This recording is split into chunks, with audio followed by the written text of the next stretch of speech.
Let's get straight into it. Today we are talking about 9 creative cinematic editing tips for the next time that you guys are creating your B-roll sequence. I'm gonna go over 9 techniques and tricks that you guys can try individually, and then towards the end of the video, I'm gonna show you how they can all work together for our final edit. Today's video is sponsored by Epidemicsound. Epidemicsound is the place to go if you guys are looking for awesome music for your videos, whether that's for personal use or if you need a commercial plan so that you can use tracks in clients' work and still not worry about them getting those copyright strikes when they're posting it on their platforms. We're gonna be talking about them a little bit more later on in today's video.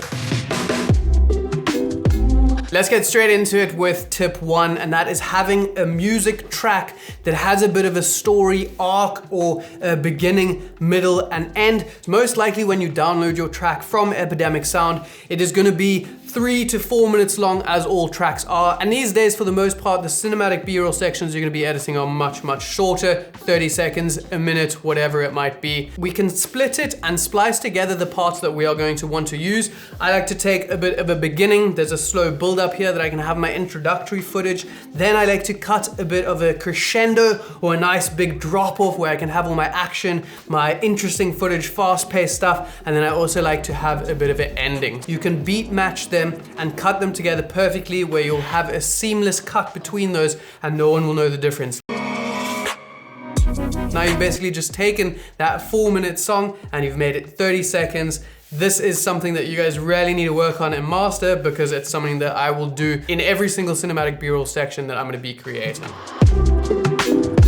Tip 2 is gonna be matching energy. This goes along with our first tip where if you have a slow beginning, make sure that you put footage that is gonna match that feeling of whatever that song is gonna sound like. If it's really slow, don't have like some high action intense footage, save that high action footage for the drop or where the main music really comes in. You can have more cuts, higher energy things going on. Maybe you're running, maybe jumping, something more fast and energetic. And then towards the end, again, you can match it to fade off and you can have some sort of ending scene where it tapers off, slows down and leaves. Tip 3 is gonna be speed ramping. Now, I'm sure you guys have heard about this before, and it's definitely one of my favorite techniques to use when I'm editing. You can do speed ramping in many different ways, and if you guys are unsure about what speed ramping actually is, it's just a technique of changing the speed in a smooth way through your footage, whether that's going from fast, smoothly down into slow motion, or from going regular speed or slow motion smoothly up into a much faster motion. Now, like I mentioned, there's many different ways that you guys can use speed ramping. One of them being that you can do a speed ramp transition where you speed up your footage right at the end of the clip, and then at the beginning of the next clip, it starts really fast and fades down into normal speed or slow motion. It gives a really nice effect of quickly ending out and quickly into the next one. Definitely something that I use often. Another way that I like to use speed ramping is just to either speed up in a clip to skip out a part or move to a more important part in an interesting way. Likewise, if you start a clip in a regular speed and you speed ramp it down into slow motion to put further emphasis on something of interest, whether that's something like running, and then as you jump off of a cliff, it all of a sudden slows down all the way and it has that slow motion as you jump off the cliff. Tip number 4 is gonna be cutting for the eyes. Now, if you guys have ever noticed when you are watching a video, when you cut between 2 scenes, your eyes are gonna be left looking at a particular point in the screen. What happens is if you cut to a shot where your eyes all of a sudden have to readjust, you have to be pulled out of the frame, look somewhere else on screen and notice where the subject might be. It can sometimes be jarring. You aren't sure where you're supposed to be looking on the screen. But for the most part, and what I like to do is I like to keep the point of focus in the same rough area of the screen. So if you notice something like this, if you had a clip playing and we were focusing right here, which would be on the subject. If we cut to our next angle, I would like to keep my subject in that same area so that the cut just feels smoother. Your eyes don't have to really move around in frame and figure out where you're supposed to be looking. All of a sudden, you know where you're supposed to be looking, you are focused on that subject, and you can guide the viewer's eyes around in that frame as much as you like. But as long as when you cut from one clip to another, you can keep those viewers' eyes in the rough same spot.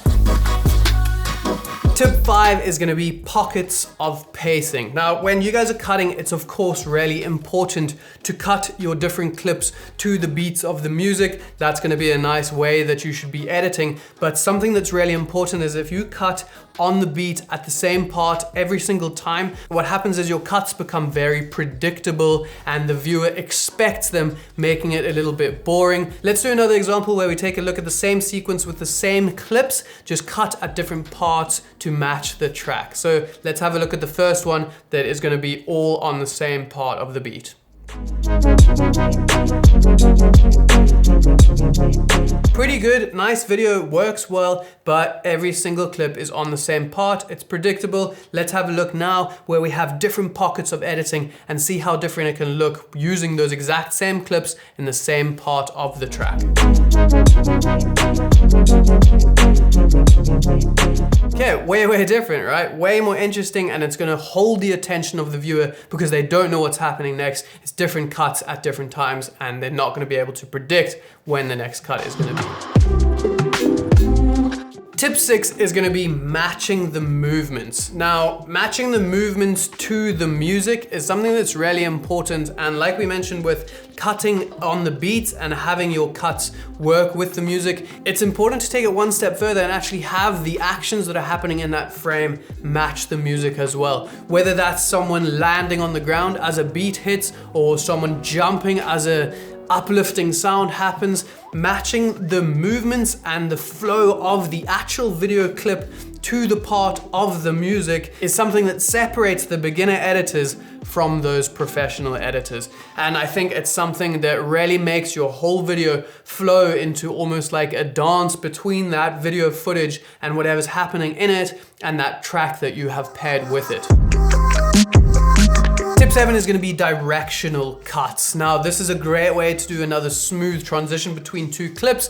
And basically what I mean by this is if in your first frame you have something moving along the frame, whether that's up or down or across, and then you cut the next clip that has the same movement with that. So let's look at this one, for example, where we have a motorbike riding and it's going left to right in our frame. And if we cut as it whooshes out to the right side of our frame, our next frame can start with the skateboarder coming in from the same side, and when you cut them together they work really well and it smoothly flows because again, the same way that we had our eyes following around in that frame, for this one they're going to be whooshing off and whooshing back on, making it really smooth and seamless. It's clear to see that music plays a huge part in the videos that you guys are creating, and it's really important to have high quality music and music that matches the feeling and emotion that you guys are trying to create in your video. Having high quality music can be the difference between something mediocre and something amazing.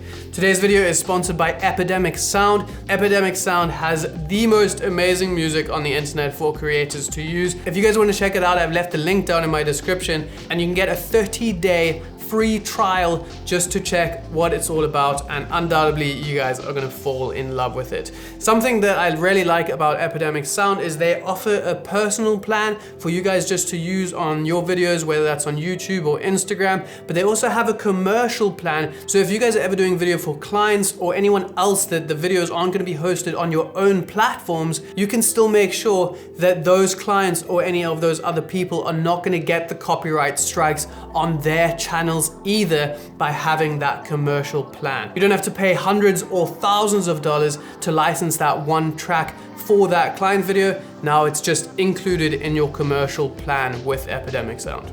I'll tell you guys a little secret. Almost every single track you hear on this channel is from Epidemicsound.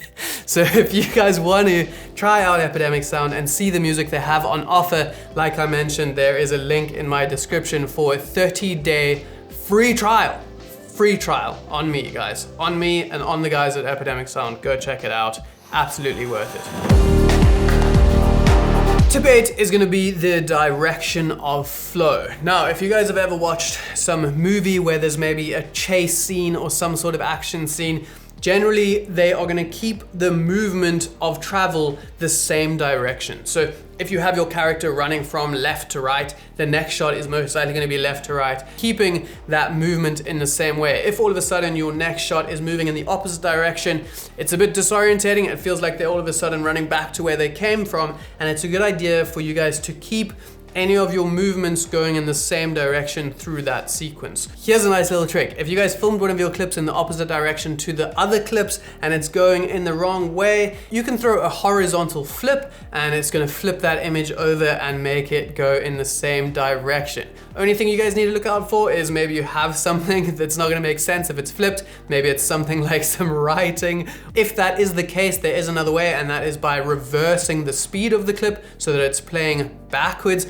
But now you also have to look out for something like if it was someone walking, all of a sudden they're gonna be walking backwards and it's not gonna work very well. Maybe it's a wave going backwards out into the ocean. Not gonna work. But those two options can often save you if you have that clip that you just can't not use, but it's facing the wrong way. Tip 9 and our last tip is gonna be digital movement. So if you guys are editing a scene and you got some nice movement and dynamic flow to your video, and all of a sudden just breaks and it just halts that flow of that edit, there's a nice little workaround that you guys can do with this. And I often do this when I'm filming solo B-rolls and all of my shots are on tripods, and that is adding a digital movement in post. So you can use keyframes to zoom in or zoom out, or you can have it a little cropped in and even add some movements going side to side, up or down, however you would like. The only thing to look out for with this is that when you crop in, you're gonna lose some of your image quality because you are digitally cropping in and losing that data. Make sure that you don't take it too far. I like to do something like 120 as my max, unless I'm filming in a higher resolution like 4K and only outputting in 1080, then I can zoom in a little bit more because I have more resolution to work with. Now that you've seen them as individual little tips and how you can pull them off, let's have a look at the video that we actually put together to demonstrate all these tips and see if you guys can spot where we used which one of these techniques throughout the video. So let's roll the video.